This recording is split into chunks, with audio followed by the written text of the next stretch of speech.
මේ අහපු හැම ප්‍රශ්නයකටම වෙලාවල් ඉල්ලපු හැම වෙලාවකම අපි කෝ සාධාරණ ප්‍රශ්නයක් නැහැ කියලා.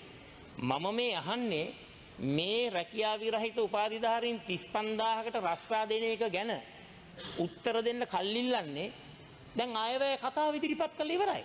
මේ අයවැය කතාව තුල තියෙන්නට ඕනේ මේ 35000ට දෙන විසඳුම. ඇයි මෙච්චර කල් ගන්න මේකට මේ උත්තරයක් දෙන්න? ඒ කියන්නේ ඔබතුමන්ලා නොසලකා හැරලා තියෙනවා අයවැය කතාවේදී මේ රැකියා විරහිත උපාධිධාරීන්ගේ ගැටලුව. ප්‍රශ්න වවාගෙන වණ කරගෙන දේශපාලනය කරන්න ඕන නම් මෙහෙම කතා කරගෙන ඉන්න පුළුවන්.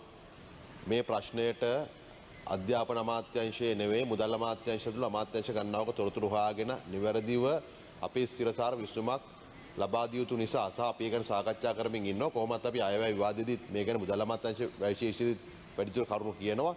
මේකට ආණ්ඩුව හැටියට අපි කැබිනට් අනු කමිටු ඒ වගේම ලේකම් කමිටු පත් කරලා මේකන ක්‍රියාවලියක් කරගෙන යනවා. ඉතින් මේකට සමහර තොරතුරු ගන්න අමාත්‍යාංශ කීපයක් සම්බන්ධීකරණය කරගන්න ඕනේ. ඒ නිසා තමයි සාධාරණ කාලයක් ඉල්ලුවේ සතියක් ඇතුළත සතියක් යන්නේත් නැහැ. ඊට කලින් අපි උත්තර දෙනවා. ඒ නිසා මේ දැන් මෙහෙම කලබල කෑ ගන්න ලෑස්ති වෙන්න එපා. මේක ජාතික අධිකත්වයක් සහිත ප්‍රශ්නයක් තමයි. නමුත් හදිසිය කියලා කරු කතානායකතුමනි එහෙම නිකන් උත්තරයක් දීලා හරියන්නේ නැහැ. මේවට අපි විසඳුම් දෙන්න යාවේ. තමුන්නාන්සේලාගේ ආණ්ඩුව මේවට විසඳුම් දුන්නේ නැති නිසා. මොකද මේ ඊයේ අවුට් වෙච්ච කට්ටිය නෙමෙයි උපාධිධාරීන්. වසර ගණනාවක් තිස්සේ එකතු වෙලා එය නොසලකා හැරලා පැත්තට කරලා තිබුණේ. අපි එයාට සාධාරණ විසඳුමක් ලබා දීමට තමයි කටයුතු කරමින් යන්නේ. ඒක කලබල වෙන්න දෙයක් නැහැ.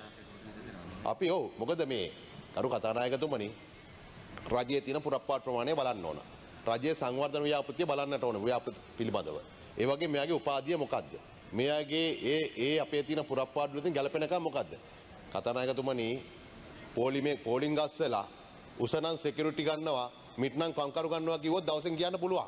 නමුත් එහෙම වැඩක් නෙවෙයිනේ මේක. ඊට වඩා බැරෑරුම් විද්‍යානුකූලව කරන්න ඕන වැඩක්. හරිද?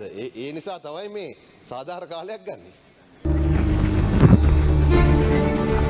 තවත් මෙවැනි උණුසුම් ප්‍රවෘත්ති ඔබගේ ජංගම දුරකථනයට ගෙන්වා ගැනීම සඳහා ඇතුකල නිවුස් YouTube නාලිකාව සබ්ස්ක්‍රයිබ් කරන්න.